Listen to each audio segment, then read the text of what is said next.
A personal power is not a lightning bolt that strikes once with grandeur. It is the slow-burning ember that survives every storm, glowing steadily beneath the ashes of disappointment, fear, and failure. It is not born from applause or permission. It rises from within, quietly, stubbornly, like a tree growing through concrete.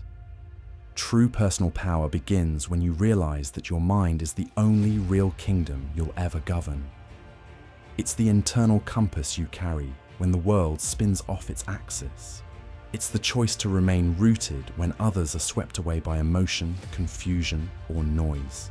Personal power is not measured by how loudly you speak or how many obey you.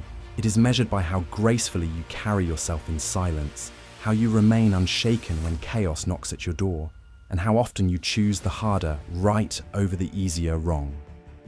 Marcus Aurelius, a warrior emperor who ruled both an empire and himself, said, "The impediment to action advances action. What stands in the way becomes the way." This is not merely motivation, it is a philosophical law. The wall is not an end, it is the raw material from which you build your ladder. Chapter 1.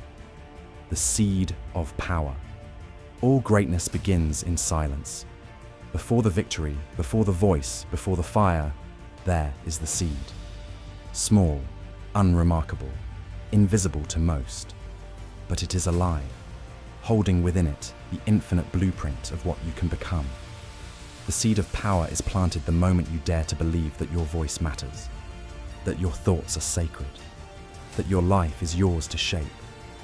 You nurture this seed in choices no one sees, saying no to what doesn't serve you, standing up for yourself in quiet moments, choosing truth over comfort. True power does not announce itself.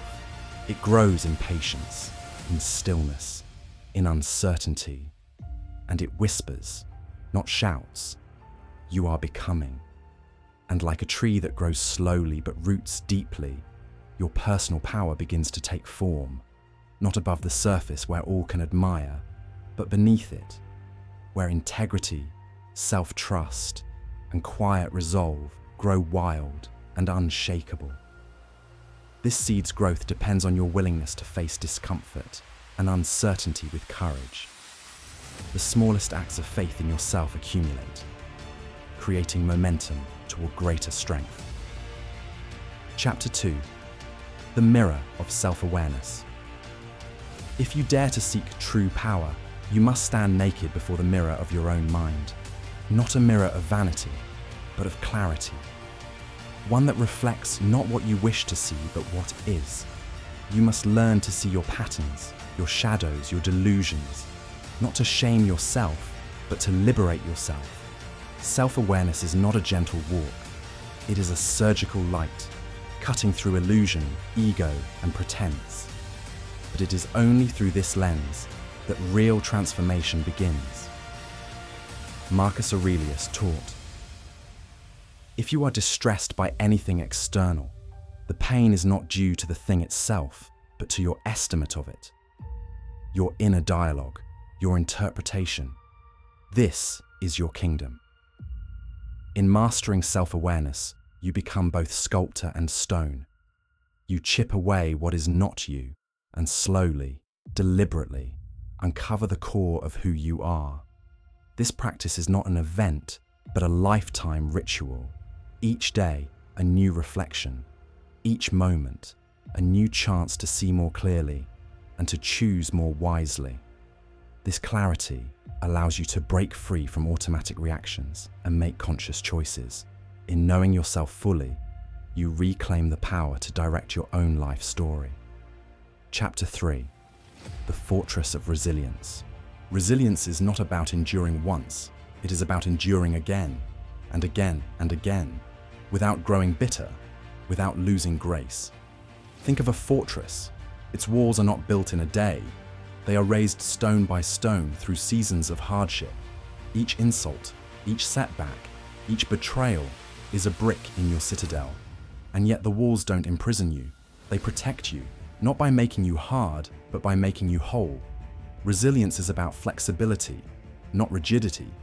It is the strength to bend without breaking, to fall without forgetting who you are, to cry and still rise, to bleed and still believe. You begin to understand. Your scars are not curses. They are coordinates. They tell you where you've been and who you've become because of it. Personal power without resilience is like a sword without a sheath. It will either cut too wildly or rust with neglect. But together, they make you invincible from within.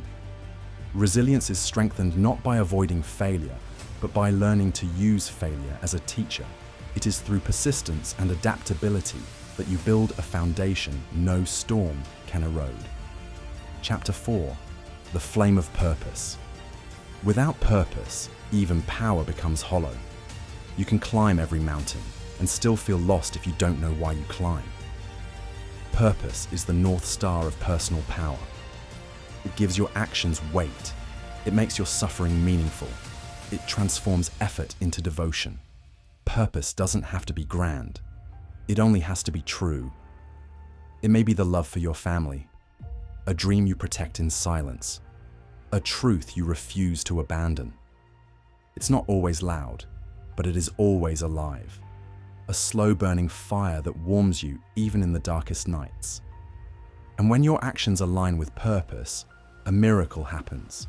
Fatigue turns into fulfillment. Struggle turns into story. Pain becomes prophecy.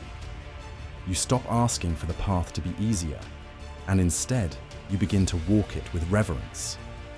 Marcus Aurelius reminds us to dwell on the beauty of life, because purpose is not just found in what we do, but in how deeply we notice, how fully we live, how freely we give. Purpose anchors you when distractions and doubts arise, reminding you why your effort matters. It fuels your commitment and gives meaning to every step, no matter how difficult. Chapter 5. The Sword of Discipline. Discipline is the blacksmith's hammer. It forges your identity one strike at a time. It is not glamorous. It rarely feels good in the moment. But it is sacred because it is proof that you are no longer ruled by impulse, but by intention. Discipline is the art of doing what matters most, especially when it's hardest.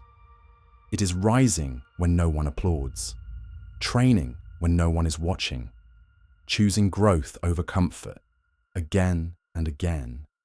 Each disciplined act is a vote for the future you, a declaration that your destiny is not accidental but deliberate. Without discipline, your dreams remain ghosts. With it, they gain form, flesh, power. Remember this, freedom is not the absence of rules, it is the mastery of them. And discipline is how we learn to wield that mastery with grace. Discipline is the bridge between goals and achievements, built on consistent effort and self-control. It shapes not just your actions, but your character and integrity over time. Chapter 6. The Crown of Freedom. At the peak of all inner work lies the quiet crown of freedom. Not the freedom promised by the world, status, money, control, but the deeper freedom to live as you are, to speak what is true, to walk where your heart leads you, without apology. This freedom is not granted by society, it is earned by your soul. It is the moment you no longer fear being misunderstood, the day you no longer need validation, the hour you stop hiding and finally stand, undeniably, unapologetically yourself. It is not about rebellion, but alignment, not about escape, but embodiment. To wear this crown is not to rise above others, but to finally rise within yourself.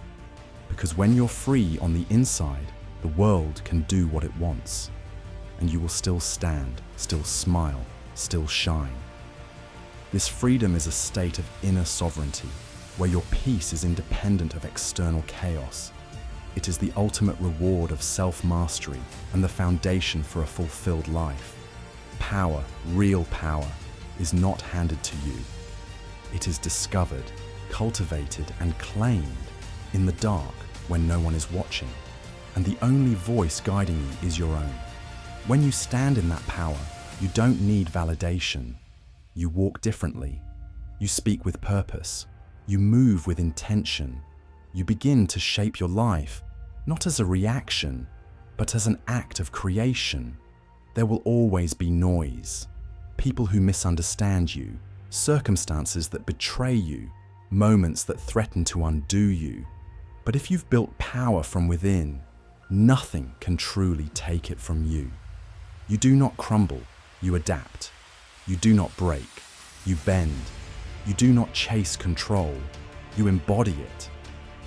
Marcus Aurelius reminded us, you have power over your mind, not outside events. Realize this, and you will find strength. That is the crown, that is the throne. And no one can dethrone you if you've built your empire on the inside. So guard your thoughts as sacred ground. Tend to your inner world as the most precious territory you will ever protect. Power isn't found, it is forged. Day by day, choice by choice. And the life you lead will echo the strength you built in silence.